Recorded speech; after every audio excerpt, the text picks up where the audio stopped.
Dear Mr. X, you can call me Lori. This incident happened when I was just a little boy, maybe 5 or 6 years old, in the Philippines.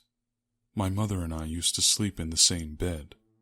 She was fast asleep, but for some reason, I couldn't settle my mind enough to do the same.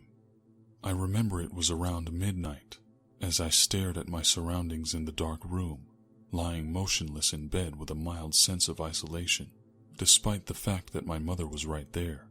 I tried to close my eyes when a white glow began to illuminate my eyelids. I cracked them open to witness a figure of a man standing in the hallway just outside of our door. He was silhouetted in a mysterious light, flooding in from behind him, but somehow his form was completely dark and void of any visible features other than his outline. I naively assumed that the shadowy man must have been my father, so I called out to him. Though the scene was unusually creepy for it to have been my dad, he did frequently come home late at night from his job. That theory, though, was cleanly put to rest when I noticed the odd clothing of the figure standing in the doorway. It was a kind of traditional, old-fashioned clothing called a barong Tagalog. I knew there was no way my dad would be wearing that, because he normally wore a simple shirt and pants to work.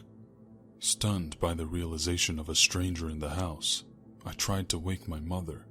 She didn't open her eyes, but simply told me to go to sleep. I have no idea how or why, but even though I was in the grips of fear, my mother's words helped me relax, and I slowly drifted off to sleep without looking back at the blazing light from the door.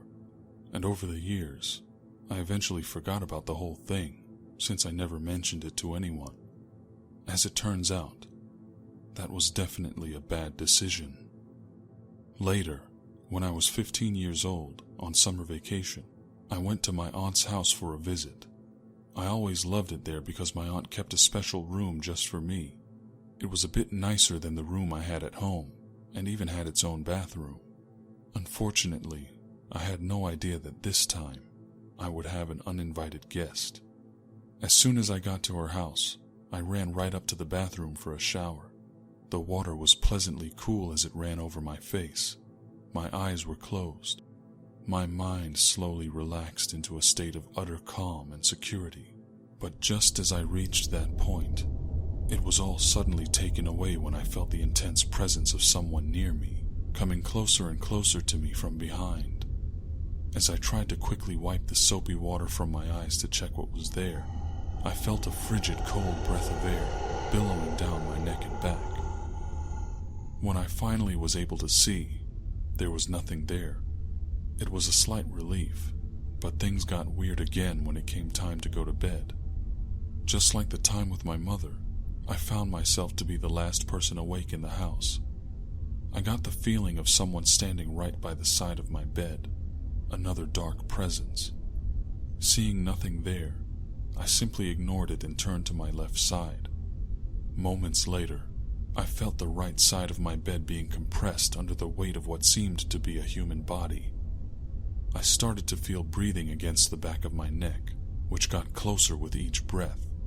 My stomach began to turn when I felt kisses on my neck. What felt like cold lips pressed repeatedly against my skin. I wanted to look back and see what it was, but I realized that I was completely paralyzed. I couldn't even scream. It was like my mouth had been sewn shut.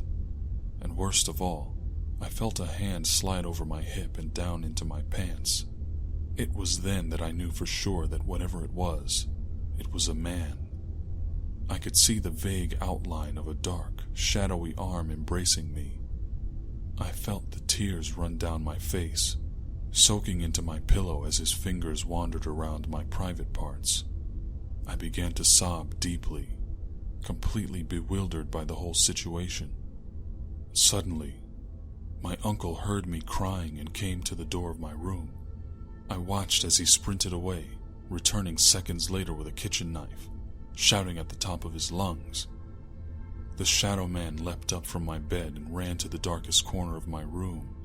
Not a second later, my uncle barged in, immediately clicking on a light and revealing that there was no one there. He came to the bed and shook my shoulder, which seemed to free me from my paralysis, and I jumped up to hug him. My aunt woke up after hearing her husband yelling and came to comfort me. I continued to cry throughout the rest of the night. Needless to say, I wasn't able to sleep at all. The next morning, my aunt sent me home. I told the story to my parents, and they actually believed me and promised to keep me safe any way they could. Since that night, I haven't seen the Shadow Man again. Somehow, I feel like he came back to me just to remind me of who he was, that he was watching me and didn't appreciate being forgotten. That is something I will never let happen again. Greetings, friends. I just wanted to say a few words about this story.